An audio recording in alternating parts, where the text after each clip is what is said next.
Hi, everyone. Welcome back to my comfy couch. We have a special guest on tonight. I know her professionally. Very cool. Lynette. Say hi, Lynette. Hello, everyone. And guess what she's going to talk to us about today? Listen, I know a good bit of our viewers here are below the age of 50. Have you guys thought about what's it like dating when you get over 50? Like, if this is still your trajectory here, what's life going to be like? What do you have to look forward to? Does it get easier? Is it still the same shit? We're going to talk with Lynette. She has done some research and she's actually working on a paper and she's going to give us all the details about dating, particularly men, right? Over 50. And you're going to tell us about your I'm experience. not Okay, quite yet at the stage of dating women, but I'm getting there.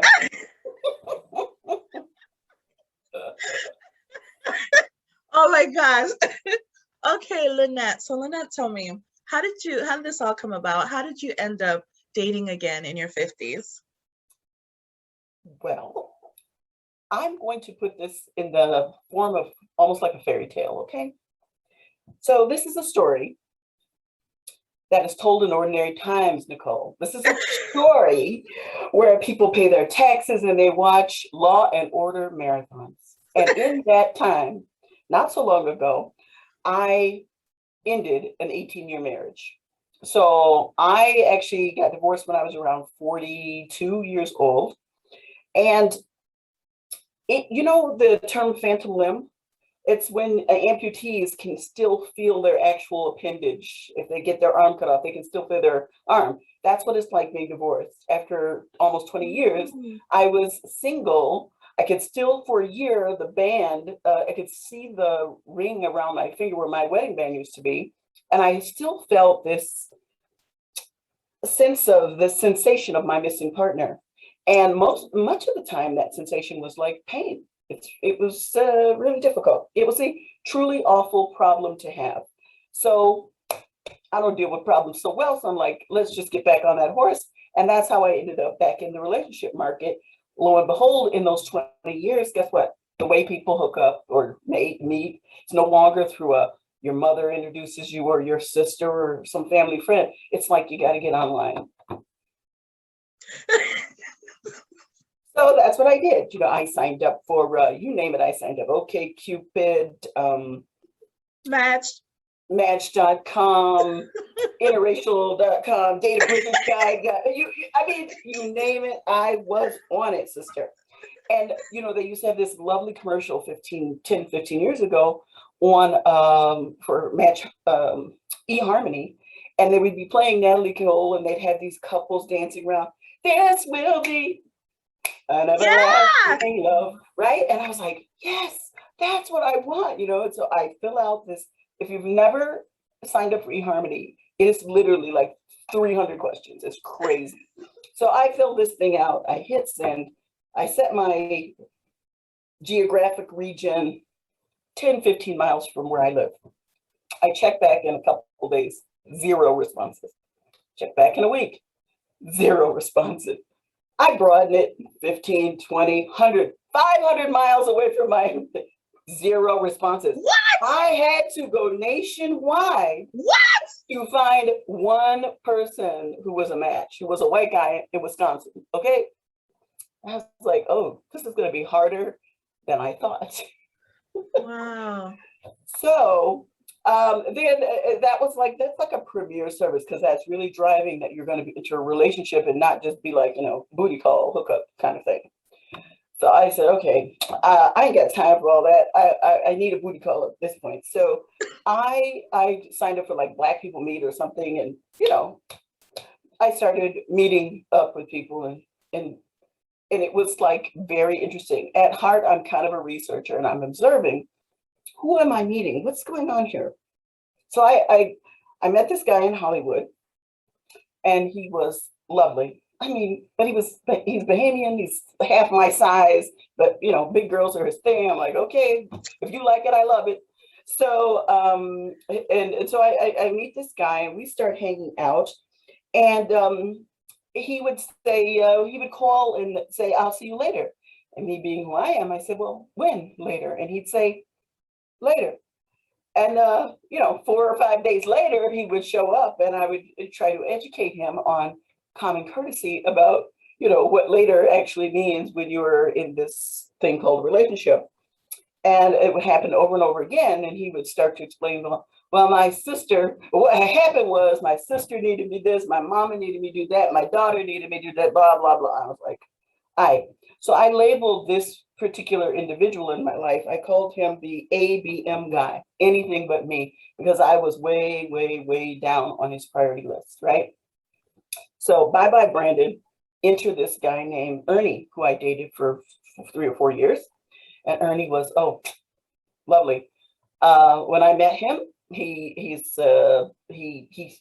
we're standing in line queuing for coffee at Starbucks, and he comes up and just pays for my coffee, tells me I'm gorgeous, that all the things that any woman who loves men is not going to be like, and he was very respectful. He carries on in our first 5 minutes about how incredibly similar I am to his ex-wife. You look just like my ex-wife. And I'm like, and he's carrying on how he loved her. I'm like, well, if you love her so much, why is she your ex? That should have been red flag number 1, right? Not me. I'm just like, okay. And then, it goes on. And I once took him to the airport and I picked him up at his apartment, and he brings out this big giant wedding portrait of him and his wife. And I swear to God, he wasn't lying. I looked at that picture and I couldn't tell it wasn't me. Oh, it was very creepy. It's very creepy. Yeah. Anyway, he was a PK, a preacher's kid. And so he was in church all day on Sunday, every Wednesday for Bible study, Thursday night choir practice, and he was sleeping with every girl in the church. Okay. A true PK, right? Oh, I mean, I don't know. I'm not a church person. I apologize to anybody out there finds that strange, but that's just not what happened with my life, and that's not where I am. But I call him the RICO, right? Religious in claim only, because he is, the thing is he's violating every earthly principle, because in his mind, he has got to get out of sin free card because he's saved, And I'm like, no bueno, no bueno. Ooh, Rico, RICO. Yeah, he thinks he's Rico Suave, but he's Rico Navi. No. So exit Ernie and enter this other guy. Oh my God, totally dreamy. His name was James. James was like 6'4". Just getting vapors thinking about him. Anyway, and he was extremely successful. He lived out in Pembroke Pines, had this fancy house, owned properties from, Orlando on down that he managed. Was from Chicago originally. And me, I'm like, I don't like Floridians. They're a little shady. I was thinking in my head, Midwest is best. But you said Chicago? He was from Chicago, yes. You thought Chi-Town. You thought he was better from... Okay, sorry, continue. Listen, come on. Continue. I said I was thinking this. Anyway, so he treated me like a queen, I was wined and dined, but I was more like his grandma, because I would be at the early bird special and I'd be home in bed by 9 o'clock. And at 2 or 3 in the morning, I'd get a call from him and he'd be like driving and saying, woo, I just was in the club and I seen this girl. She was so hot and she was banging and she was young. And I'm like, really? And he'd had to crank up the radio, some song from when because we were, like at this time, it was more like I was around 50, 51. He was 52 years old. And he's telling me that he's on this drug, and he took a little bit of X, he did this, he did that, and how much fun. And then he'd start blubbering, you're too good for me, you're too good for me. And I finally agreed with him. I said, yes, I am too good for you. Click. And that was literally the end of James. And James was what I call the EP guy, the exhausted player, or everybody's penis, if you will. These are the people that I kept running into over and over. And so you ask me, I was a note taker. I had journals and I took meticulous notes on who I was meeting, the circumstances I'm meeting, how did the people comport themselves. And I really started to see a pattern in the gentleman, I'm being generous, that I was running into, and I created a classification system or a taxonomy of men. And I was married to a non-African American person, non-Black person. And I grew up in rural area. I mean, Black people are not something that's not my natural habitat, because that's not what I had been around. And I went to college in freaking Vermont. Okay, there's more people in my immediate family who are my color than they are in the whole state of Vermont. Okay, so it was a novelty in some respects to be at my age and dating, and I was interested. I was curious. I was wanting to forge a partnership with somebody of my culture and background, right? Wasn't working out so much. So this taxonomy, there are three larger categories, right? I talked to you about this. I called one group the exploiters. And if you don't mind, I'm going to read it so I don't mess it up. Unless you want to jump in at this point. No, go ahead. And you're working on your PhD. This is included in that too, right? Not so much. This is one of my team. Like, you have a chair and two other professors who help you with your. One is very much encouraging me that you do the academic, which is all about theory. And I'm right now in the middle of trying to understand the theory of justice by John Rawls. Anyway, that's a digression. But the other one's telling me you need to think about commercially monetizing what it is you do. And so you take all that crap that you learn that's theoretical and you try to break it down to something that sounds like what we're doing now is having this conversation. Okay.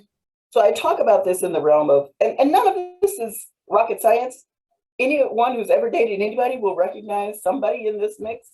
It's just I'm trying to be clever and cute with it. The exploiters excel at seduction, okay? Because any loss to them is tantamount to emasculation, right? So if they don't get somebody, they feel like they are nobody. They thrive on expressing passionate, obsessive love, making the other person feel like they're at the center of their universe. They are pleasure focused, right? Because James was in this category, and so was Ernie, especially Ernie. And they very much worked. It just makes it so hard for you to let it go because they work very hard to please you in certain ways. I'm not going to get too explicit. And so they're pleasure focused at receiving pleasure and giving it. So it's not going to be one way. You're always going to have to give something up yourself. So exploiters are most skilled at the selfish utilization of emotions to defend, justify, or excuse, and apologize, right, to influence the other person. They'll supplicate themselves, they'll apologize, but it's all about manipulating you to keep you in their gravitational pull, in their orbit. And they need to keep you there because a loss to them means that they're not a man, all right? And they feel that very strongly. So in this group is the exhausted player, everybody's penis. This is that aging womanizer. So when you're a woman, if you're a younger woman, a lot of men in this category want to date 10 or 15 years younger. You're going to run into this guy who is who's going to be leading with those stories about, hey, I used to knock this one out and knock that one out, and I've done this and that. It's just like retired game people, right? And they are strongly going to be presenting themselves about their number of sexual conquests that they had or how great it used to be with them. Beware of that person, right? And then the Rico person, which was Ernie, the religious and claim only. This man pretends piety, and they still continually lie and cheat because their status is saved as a Christian, like I said, with the get out of sin free card. And then there's another guy, I dated one of these too, my realtor. I call it the mad guy, the MAD guy. He was married and dating. Okay, these are people who are either married or in a committed relationship. And because they have that security at home, they think as this, kind of exploiter guy, it is their God-given right to have as much cooch on the side as they can get. Okay, so they just think that I'm entitled to extracurricular relationship because they see traditional sexual fidelity or monogamy that's imposed them culturally by marriage, or a commitment to a partner they just see it as unsustainable. So why should I have to live up to it? And the point is with the mad guy, they can't be mad if they don't have you on the other side of that equation. So yeah, the thing is like with me, I'm always like, let me make the decision, because it could be an experience you want to have. but don't keep it from me that you have somebody. Don't make the decision for me. That's a piece of advice you always have to lead with. And that is decidedly one of the key things that most men, they think they're protecting you in some bizarre way by not telling you the truth about what their relationship status is. But they're basically cowards. Anyway, so that was the exploiters. Then there are three kinds of fellas that I was hanging out with that are in this group that are called the emasculated. Now these are no bueno. Woo. So this group fears rejection, which is the equivalent of being eliminated, erased, obliterated, right? So because they are other focused, pleasure focused, the exploiters, other focused, like it's all about you. Where the other people were manipulating you, they are susceptible for you manipulating them. And that's never, if you're not even quasi facing something that's sort of where you're equally yoked, it's going to be bad for you. So you don't want this person, or you don't want to be the person who's exploiting another person. It's just, for your own moral sake, try not to go there. So I used to meet these guys who I call the UADs, underachieving and broke. Oh, Lord. Enough said. I don't know what, you get it. You get the picture, right? Right. I can tell you stories about the people, but forget it. They were I'm just like, oh no. And you have to put this in the context now. We're talking 48, 49, 50 to 55, 45 to 55 years old. And they ain't got no money, no house, no car, no nothing. Enough said. Then there's this the guys that I call NAWs, NAW, needy and wanting. Now these people can be quite successful, but they have just, they kind of given up. They might have high blood pressure or diabetes, or they're overweight, or something ain't quite right with them, and they just want somebody. They just want somebody. They're just desperate for somebody. They want too much too soon, and I dated this little Haitian man. I mean, I wouldn't even call it a date. I met him one time, and he was ready to give me his Mercedes and move me out of the country. And I was like, I just met you 8 minutes ago. Stop it. Literally, I'm not kidding. And he was just like a little puppy. I was like, oh, oof. Yeah, needy and wanting. And then there's a wham, wants a mommy. It's a similar guy. Ooh. This is the one who wants you to take care of him. And that's all they want you to do. They don't want to share their life with you. They just want somebody who can make it, kiss my boo-boo and make it all better. You meet a lot of those guys as they start to age. They're overly concerned with impending physical or cognitive or financial decline. And they would not part with a dime if you gave them 2 nickels, okay? Anyway, last group, and I'll be done with this part, is the isolationist. In many ways, isolationists are the most sinister romantic partner type. They're self-focused. Remember? Pleasure-focused, other-focused, self-focused. Okay, now, Lynette. And least influenced by emotion. So your tears or your rationalizations, anything that you do to try to, I'm going to call your mother. Whatever you tell them, they're like, it bounces off them like they're Superman. Okay, they don't have kryptonite. They're just they're impervious to you. As unethical persuaders, they often rely on malice to con or manipulate others into conforming to their wants and needs. Now that means they'll do you dirty. They will hit you in the face. They'll hurt you if they have to. If they can't manipulate, they capitulate and then evacuate. I love those little, the point is like, if you're in their face, they're like, okay, fine. And then they're out of there and they're just gone. They just disappear because they're not invested. They evacuate the relationship with a speed and efficiency the other person rarely sees coming. Mm-hmm. So, yeah, those people to me seem like they were the Walking Dead, honestly. I just don't get them because I'm a little bit passionate about in my cereal in the morning. I just don't understand how people could be like, it just drove me crazy. But I know plenty of these guys. One of them is called the Abm Guy, right? That's ABU. And this guy, anything but you, approaches a search for love and companionship as a competition between you and his other interests, right? And then there's the totally self-involved guy. That guy has an ego. It's all about his self-image. You could care less about what you're thinking. They have terrible interpersonal skills, like they couldn't communicate their way out of a paper bag. Then there's the emotionally unavailable guy, the EU guy. These guys are literally frozen. They're traumatized by some past failure of their past relationship, and they're just like, you're like, anybody in there? You know, nothing can happen. And then there's the guy I call the BOA, the better off alone. And the better off alones are the EU's more miserable counterpart. They too have been traumatized by failure of past relationships, but they aggressively try to make the you pay for their past hurts. Okay? Does that make sense? Yes, it does.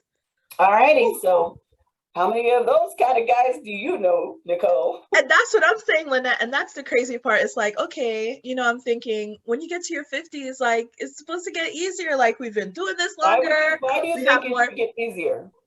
Because because at this point we're thinking like, okay, we're not kids anymore. We don't want to play the games anymore. Everyone wants to have someone long term. We're almost at the end of our life, you know. Let's live in peace.